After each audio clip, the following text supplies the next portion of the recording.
Hey, good afternoon, everybody. My name is Mill Reynolds, founder and CEO of Combat Bound. Thanks for allowing us to brief you today.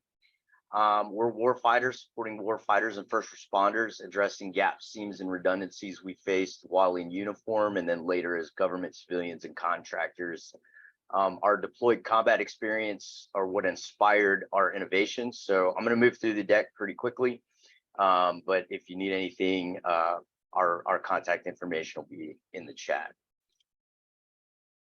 So this is who we are. We are an SD VOSB certified company with similar certification in Virginia as well as an MBE. We're focused on rescue, lethality, and protection for our warfighters and for our first responders. You'll see in this brief that we aren't a one-trick pony, and we focus on problems both here and abroad that support the interests of our nation and our partner nations. So this is your opportunity to become part of Combat Bound as an investor, and we are executing a $3 million Series A raise for 15% equity in the company with economic rights equal to founder shares.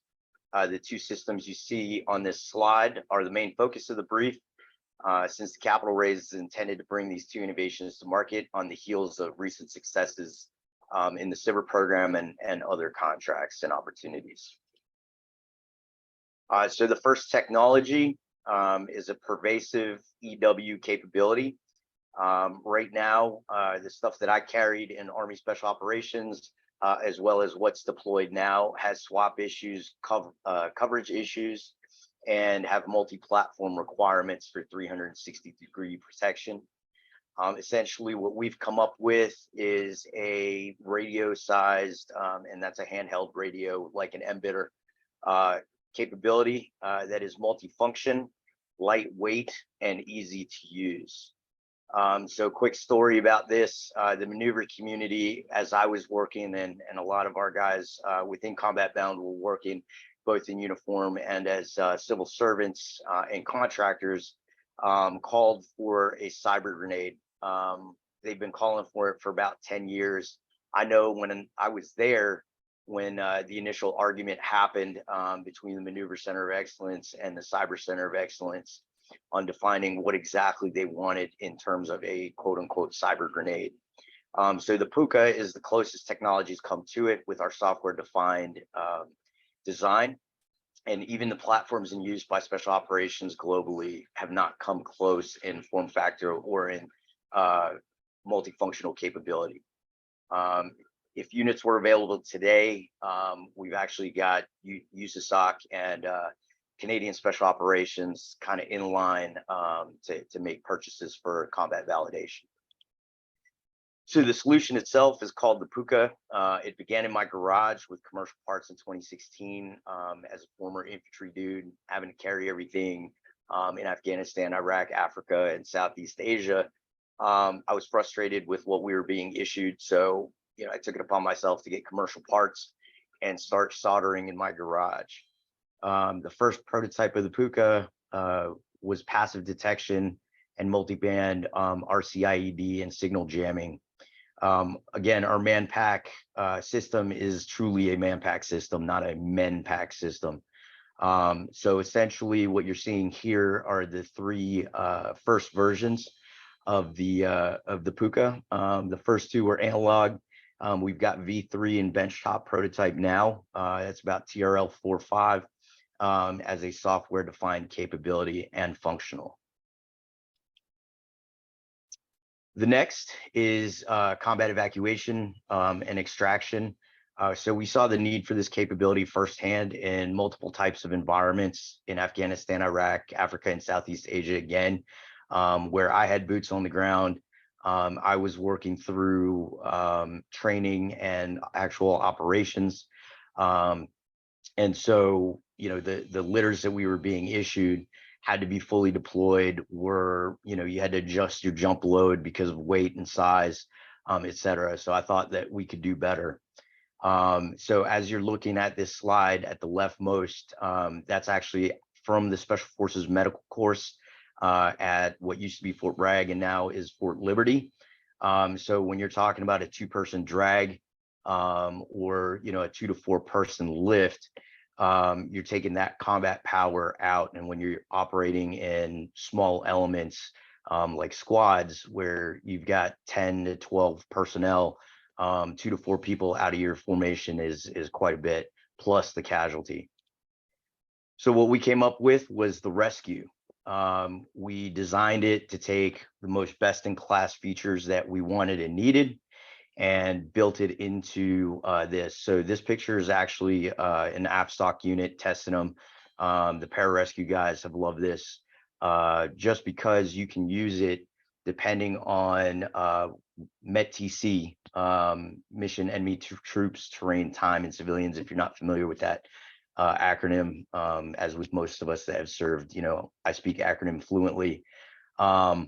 But these guys tested it out. They love the fact that you can use it in its broken down components, so you don't have to deploy the entire litter. Or if you're looking at a longer movement or heavier load, you can use it as an entire capability.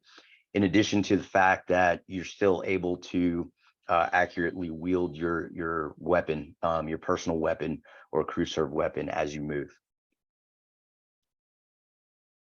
Okay, so these are some of the awards that we've gotten, and some of our irons in the fire.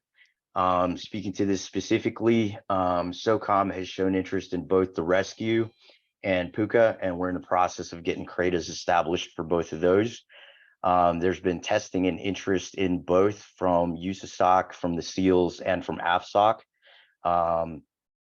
With USASOC, they're actually looking to include the Puka in an integrated planning tool, a new tool, and that's in for funding for that development. We're also re-engaged with Idaho National Labs to use the Puka for protection of high value sites like nuclear power plants, in detecting signals and prosecuting them, especially unknown ones. We're also talking to state and local first responders about the Rescue and drones as well.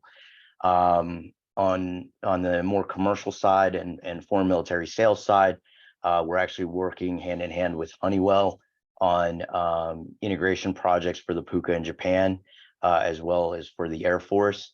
In India, they're looking at an exportable version of the Puka, as well as the Rescue currently undergoing evaluation with their second parachute regiment, along with other technologies that we've been able to build up based on their requirements.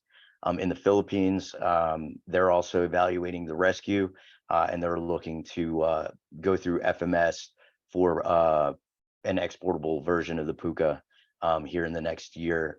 They're doing their budgets now.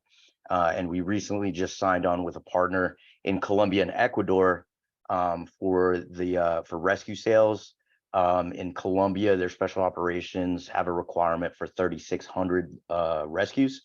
So we're trying to capture that as they're going through their end of year spending spree, as well as a flamethrower design that is not part of this capital raise, but is part of the technology that we've basically designed and built and prototyped.